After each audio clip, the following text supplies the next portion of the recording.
distinguished ladies and gentlemen, it's on behalf of these somewhat 60-somethings that I have the honor and privilege of delivering today's keynote address. Our theme, as earlier alluded to, is discipline, the hallmark of quality education for nation building. Now, allow me to dedicate this address to one of our most charmingly infuriating classmates, economist and banker, Aggrey, who recently passed away. This one is for you, say Lloyd. I hope you are in heaven to plead our case. And for Kate as well, and to my brother, Livingston Pomei, the only living stone. This one is for you too. Now, as I cast about in search of something interesting to say about discipline, and wondering where to begin, I chanced upon the keystone.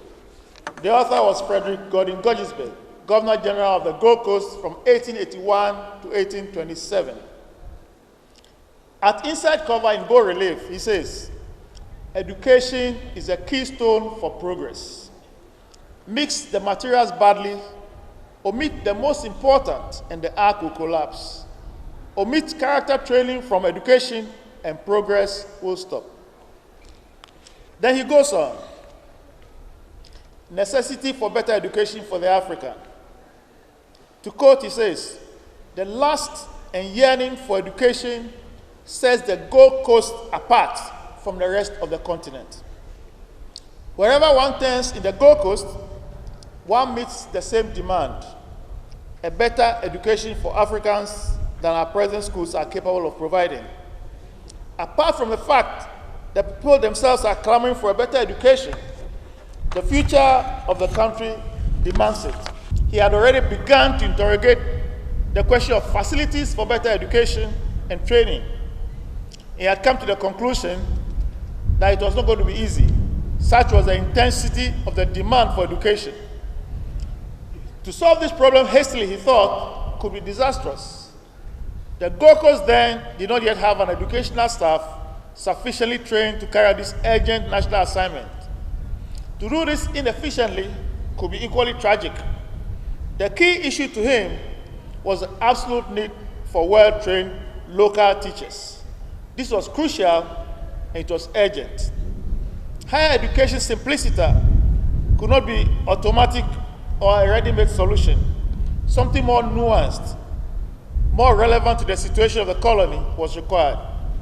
Education had to be accompanied by a better system of vocational and technical training, handicrafts, agriculture, carpentry, etc. These trades were the necessities of a well-rounded, self-sufficient community. He was already thinking about technical schools.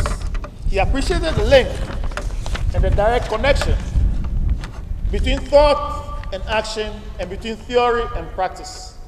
He was also concerned with morals and character training, and this was what stood him out. No wonder Guggisberg House was named after him, and Guggisberg, we all know, has produced his fair share of colorful, transformational, and even controversial characters. His Excellency President, actually Nana Addo Dankwa Akufo-Addo, told us a story about a group of Gold Coast chiefs led by the Ochehene, who went to London to protest the covetous attempts of the British colonial government to appropriate traditional lands. After negotiations, the Secretary of State for Colonies had arranged for the British authorities to show the chiefs around the great sights of London. They were surprised that the chiefs were not interested to see Marble Arch. All they wanted to do was to see Guggisberg's tomb. The British authorities were perplexed. Guggisberg, who is that chap? Guggisberg, it turned out, lay buried in an unmarked grave. And Nana Sefuriata and his chiefs, to their eternal credit, contributed money and had a tomb built for Guggisberg. Now, this great affection for Guggisberg is basically on account of two fundamental issues: education and health. In other words, Achimota College and Kolebu Hospital. The foreword of his book, The Keystone, stated, "This is a mere booklet describing the present situation in the Gold Coast. My only excuse for writing it is that some of my African friends have asked me to do so. They say with justification that I've spoken a lot on the subject in public. They also say that the spoken word does not reach the many literate Africans who are scattered through the far, far bush, unquote, of a country that is greater in area than England, Scotland, and Wales. My friends assure me that if the government's plans for education were better known, there will be better cooperation. Hence, this booklet. It is disjointed and scrappy.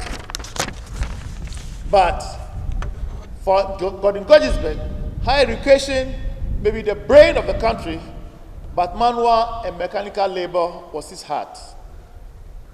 The education of the brain and the training of the hand, each accompanied by the molding of the mind, must proceed together if success was to be sure, unquote. Education was the soul for nation building, education for service to the people, education to provide living water to a thirsty land. Like any prophet or visionary, Sir Gordon was not accepted in his own country. He was to confront all manner of obstacles. The colonial establishment in Whitehall believed to the marrow of the bones that African was not capable of higher education and strongly opposed the idea. Gordon Gordonsberg had observed that character training, which he identified as essential character in every branch of education, was absent. He found this unacceptable and he dreamt about ways to rectify it. And Achimota was his answer. In the mind of a visionary like Gordonsberg, the only way to prove such critics wrong and pessimists wrong will be the future products of Achimota College. Now, if you ask this question, has the faith in Achimota been justified? I think it has been justified several hundred times over. You can count them: Pa Willie, Mr. Justice Akufo-Addo, Professor Alex Kwapong, Dr. Ivan Sanfom, Dr. Henrietta Asare, Jerry Rawlings, Prof. J.E.K. Mills, and of course, Joe Boy Okansi. We should remember that this is the same British government that in 1731 slapped the hand of a governor who tried to introduce agriculture into the colony with the following words: "The introduction of culture and industry among the Negroes is contrary to the known established policy of this country. There is no saying where this might stop. It might extend to tobacco, sugar, and every commodity which you now take from our colonies. And thereby the Africans, who support themselves by wars, will become planters. And where shall we get our slaves?" So we have come a long way to have had a governor like Gordonsberg. Madam Headmistress, in Jamaica, where a lot of our people came from, the slaves from the Gold Coast, known as the Coromantine Negroes, were considered the most courageous and the most industrious. And it was not for nothing that Aggrey was always saying the Africans were eagles and should not accept to be chicken. Sir Edward Long, a governor of the slave colony of Jamaica, to which the Gold Coast had sent many slaves, had this to say about the Gold Coast Negroes, the Coromantine Negroes, unquote: "The circumstances which distinguish the Coromantine or Gold Coast Negroes from all other Africans are firmness both of body and of mind, a ferociousness of disposition, activity, courage, and a stubbornness, or what an ancient Roman would have deemed an elevation of soul, which prompts them to enterprises of difficulty and danger, enables them to meet death in its most horrible shape with fortitude or indifference." Now, this spirit, combined with a yearning for education, became the spirit of the Black Star, captured as it was by Kwame Nkrumah in his famous words, "We prefer self-government with danger to servitude in tranquility." Other critics had advocated that Gettysburg, by inviting Africans into education, was inviting political troubles. He disagreed. He said if politics was to come to the Gold Coast, and he was sure it was going to come, the sure safeguard against potential troublemakers was the local education of the many, accompanied by character training, rather than the education of the few in Europe, and education that invariably lacked character training, and which more often than not resulted in bad European habits replacing good African characteristics. Gettysburg argued that if secondary education was not introduced to fill the gap between the African who received university training in England and the semi-literate product of our primary schools, they were providing for the demagogue to take advantage of the situation. A good education and character training are what the government can provide. Application, hard work, and honest determination to prove himself worthy was the African share of the tax. So thought Gettysburg. The other founder, distinguished ladies and gentlemen, was a fancy man. Dr. James Iman Kweja Aggrey was a scholar, Pan-Africanist, educator, who was born at Choko in Accra on the 18th October 1875. He attended a Methodist school in Cape Coast, was notably precocious, spoke and read Greek and Latin. He was sent to the United States at 23 as a recipient of the Stokes Fund. He was appointed master in the AME Zion Church. He undertook research in Africa to determine the measures for improving education in Africa. He visited Sierra Leone, Liberia, Cameroon, Nigeria, the Belgian Congo, Angola, and South Africa on behalf of the Stokes Foundation. In the Gold Coast, he delivered a lecture that persuaded Gordon Gettysburg that the future Achimota College ought to be co-educational. And this is what he said. The first way to keep a people down is to educate the men and neglect the women. If you educate a man, you simply educate an individual. If you educate a woman, you educate a whole nation and a whole continent. In South Africa, he delivered a lecture which used the keys of the piano as an image of racial harmony. He said, if you play the white notes on the piano, you get only sharps. If you play the black keys, you get flats. But if you play the two, you get harmony and you get beautiful music. This shows you the arts ut omnes umnus sint, that all may be one. Kweja Aggrey returned to the States in 27, was suddenly ill and died in Harlem, New York at the young age of 52. But Kweja's sublime spirit runs through his teaching and through Achimota and her sons and daughters. The third in triumvirate is Reverend Alec Fraser, a Scottish missionary who was born on the 6th October 1873 in Scotland. He had initially intended to pursue the study of law, but he became involved in the student volunteer movement and became a missionary. Prior to joining Achimota, he was a principal of Trinity College in Sri Lanka. He had been described as the greatest principal of that era. He had a wonderful power of persuasion. He used to inspire brilliant men from Oxford and Cambridge to Trinity. He was to do the same for Achimota. His decision to introduce the mother tongue was daring and far-sighted in the Achimota curriculum. In this, he was ideologically in tune with Gettysburg and Aggrey to create and develop human capacity here in Ghana. Character training. Gordon Gettysburg spoke a lot about character training. He was of the view that no single instance of a nation achieving greatness, achieving a permanent independent position in the world, with leaders of thought, industry, and professions of an entirely different race. In 1920, he had already seen and foreseen the independence of Ghana. To create leaders with the highest and the best form of education would be an impossibility.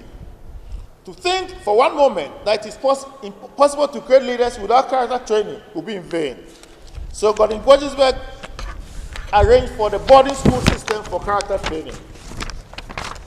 And in the boarding school, Juniors were taught to obey their seniors and to be punctual.